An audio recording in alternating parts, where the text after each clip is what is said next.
Good morning. I am Dr. Jeevan, working as Assistant Professor in the Department of Cardiac Anesthesiology at UNMICR, Ahmedabad. Today, we are going to discuss about mitral valve anatomy. How did the mitral valve got its name? It is from the mitre, typically worn by bishops. So, the anatomist Andreas Vesalius noted the striking similarity between these two things. See, on the middle of the screen, we can see the bishop's mitre. On the right side, we can see the actual mitral valve. So, there is striking similarity between these two. Hence, it has got the name mitral valve. Coming to the anatomy and function of the mitral valve is located between LA and LV and allows unidirectional flow of blood towards the left ventricle, and it also prevents backward flow of blood into the left atrium during the systole of LV and allows unobstructed flow of blood to the left ventricle during systole, maintaining low left atrial pressures. The anterior mitral valve leaflet also forms part of the left ventricle outflow tract and allows for unimpeded left ventricular ejection during systole. The normal function of the mitral valve depends on its 6 components, which are collectively referred to as the mitral valve complex. This complex consists of anterior leaflet, which is also the aortic portion, and the posterior leaflet, it is also known as mural leaflet, together with the annulus, chordae tendineae, papillary muscles, and left ventricle. Abnormalities of any of these structures can result in valvular dysfunction and should therefore be included in the comprehensive evaluation of the mitral valve.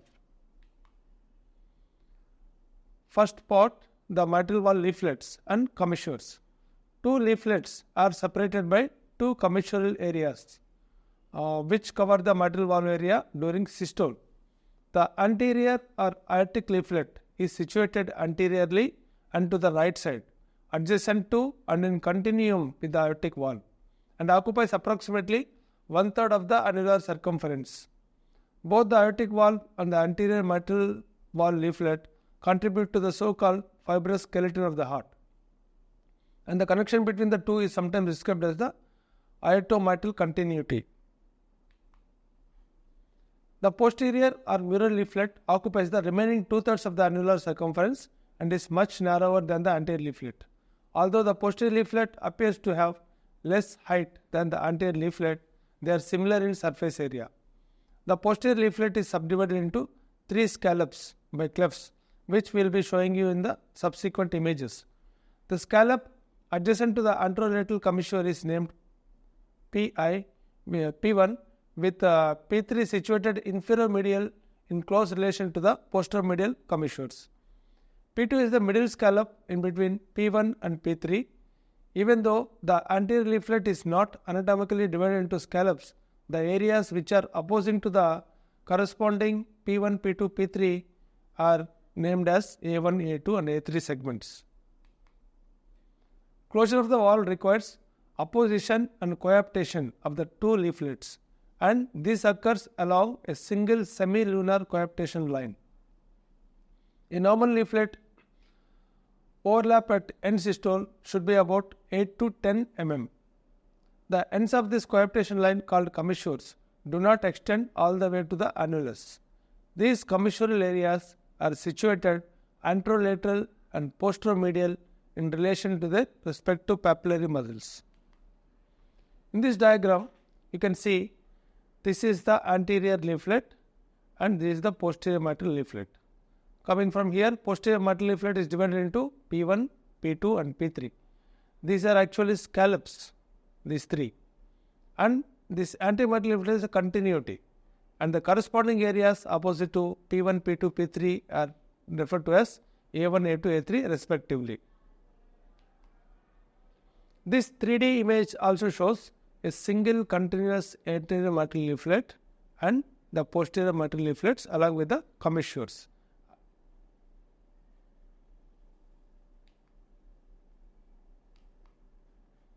This picture depicts various classifications. The first one is the classic anatomic classification, wherein you can see the aortic valve here, non-coronary cusp, left coronary cusp and right coronary cusp. This is the mitral valve, and this is the anterior mitral leaflet, and this is the posterior mitral leaflet. So, anterolateral commissure, anterolateral part and middle and posteromedial part. And from the Carpentier classification, you can see it is divided into A1, A2, A3, P1, P2, P3, which we follow regularly. And one more classification is the Duran classification, wherein they have classified it as C1, C2 for commissures, and there are only two A1 and A2 leaflets, and P1 and P medial and P2. And this is the actual picture of a mitral valve collected from a specimen. This is anterior mitral leaflet, posterior mitral leaflet, which are divided into various parts. Now coming to the mitral annulus. Anatomically, the annulus is formed by lateral extension of fibroelastic tissue originating from the left and right fibrous trigones. The amount of fibrous tissue decreases towards the posterior aspect of the annulus, making this area more susceptible to dilatation. The itomitral fibrous continuity, another area where the annulus is not well defined, is situated between the two trigones. Left atrial implantation serves as an indicator of the mitral annulus in this region. Undulations in the mitral annulus result in a saddle shape, with the commissural areas located more toward the ventricle and the intertrigonal and posterolateral areas located more toward the left atrium.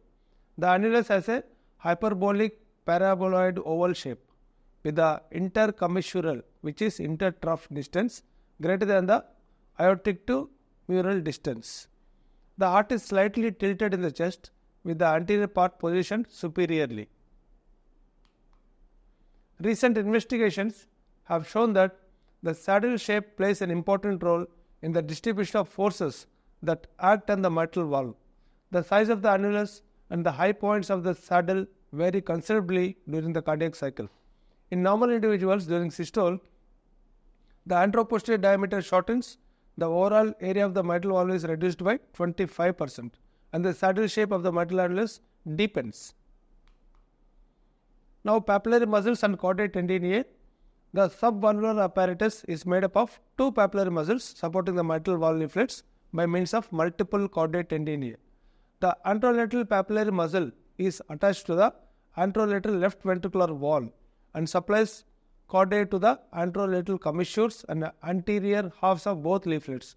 The posteromedial papillary muscle supports the posteromedial commissures and posterior half of both leaflets by means of caudal attachments. The mitral valve has no direct leaflet connection to the interventricular septum, as occurs with the tricuspid valve septal leaflet. This is an important point. Blood supply to the posteromedial papillary muscle is usually provided by a single coronary artery. It has also got an anatomical importance and clinical applications. Depending on the domain of the circulation, it can be either a branch from the posterior descending artery, PDA, or a branch from the OM, obstruse marginal artery. The anterolateral papillary muscles, whereas is found in relation to the anterolateral commissure and receives dual blood supply from left anterior descending artery via the first obstruse marginal artery and from the circumflex artery via the left obstruse first marginal artery. This dual supply makes dysfunction of the anterolateral papillary muscle less likely when compared to the posteromedial papillary muscle. Chordae stretching from the papillary muscles and attaching the free edge of the leaflet are called primary chordae. Primary chordae ensure that the leaflet free edges remain turned down towards the LV apex during systole. Sudden onset severe mitral insufficiency with a flail leaflet results from disruption of the primary chordae. Secondary chords also arise from the papillary muscles but attach to the ventricular aspect of the leaflet basis. These chords appear to play an important role in maintaining ventricular geometry, as Transection of these cords during surgery often results in accelerated ventricular dilatation. Tertiary cords arise from the left ventricular free wall and attach to the ventricular aspect of the posterior leaflet. The function of the papillary muscles and chordae is to maintain the mitral wall coaptation point at a fixed position relative to the mitral annulus during ventricular contraction, therefore preventing leaflet prolapse. In this depiction, you can clearly see anterolateral papillary muscle, posteromedial papillary muscle, and this is the mitral wall. This is the anterior leaflet, posterior leaflet, LA. Now, you can see this depiction. These are primary cords, these are secondary cords, and these are tertiary cords. Now, in this diagram, it is from the view of the ventricular surface of the adult mitral wall. The cords extend not only from the free edge of the leaflet to the papillary muscles, but also from the ventricular surface. This difference in caudal attachments, such as the stabilizing strut cords connecting the ventricular surface to the papillary muscles, demonstrates that the thickness and morphology of the leaflets varies from annular attachment to the free edge. You can see few are very thick, few are very thin. And this is the mural aspect, this is the aortic leaflet. Now, left ventricular myocardium. It determines the position of papillary muscles relative to the mitral coaptation point. Dilatation of the left ventricle displaces the papillary muscles away from the mitral coaptation point with resultant leaflet tethering. Coaptation now occurs more toward the left ventricular apex, and the traction on the secondary cords prevents billowing of the leaflet bases with subsequent poor opposition, and mitral insufficiency can now occur despite normal leaflet structures. The last part is left atrium. The role of the left atrium in mitral valve function is not clearly defined.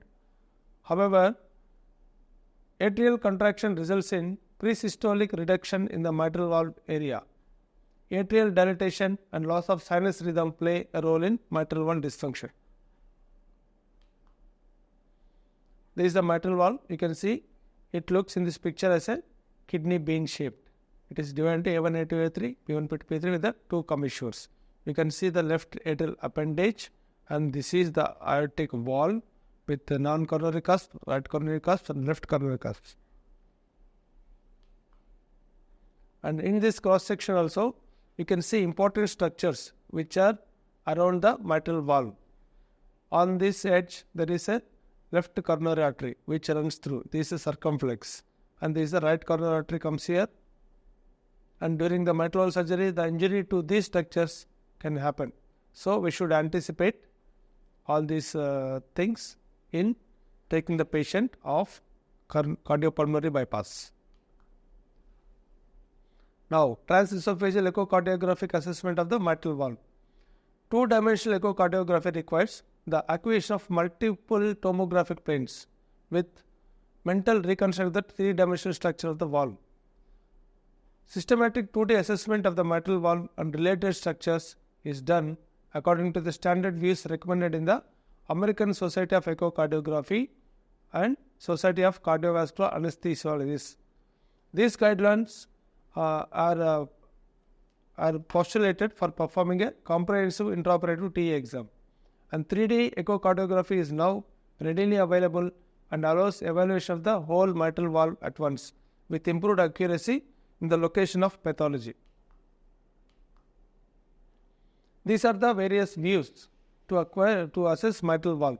First one is mid-esophageal 4-chamber view, mid-esophageal mitral commissural view, mid-esophageal 2-chamber view, mid-esophageal long axis view, and transgastric basal short axis and transgastric 2-chamber view.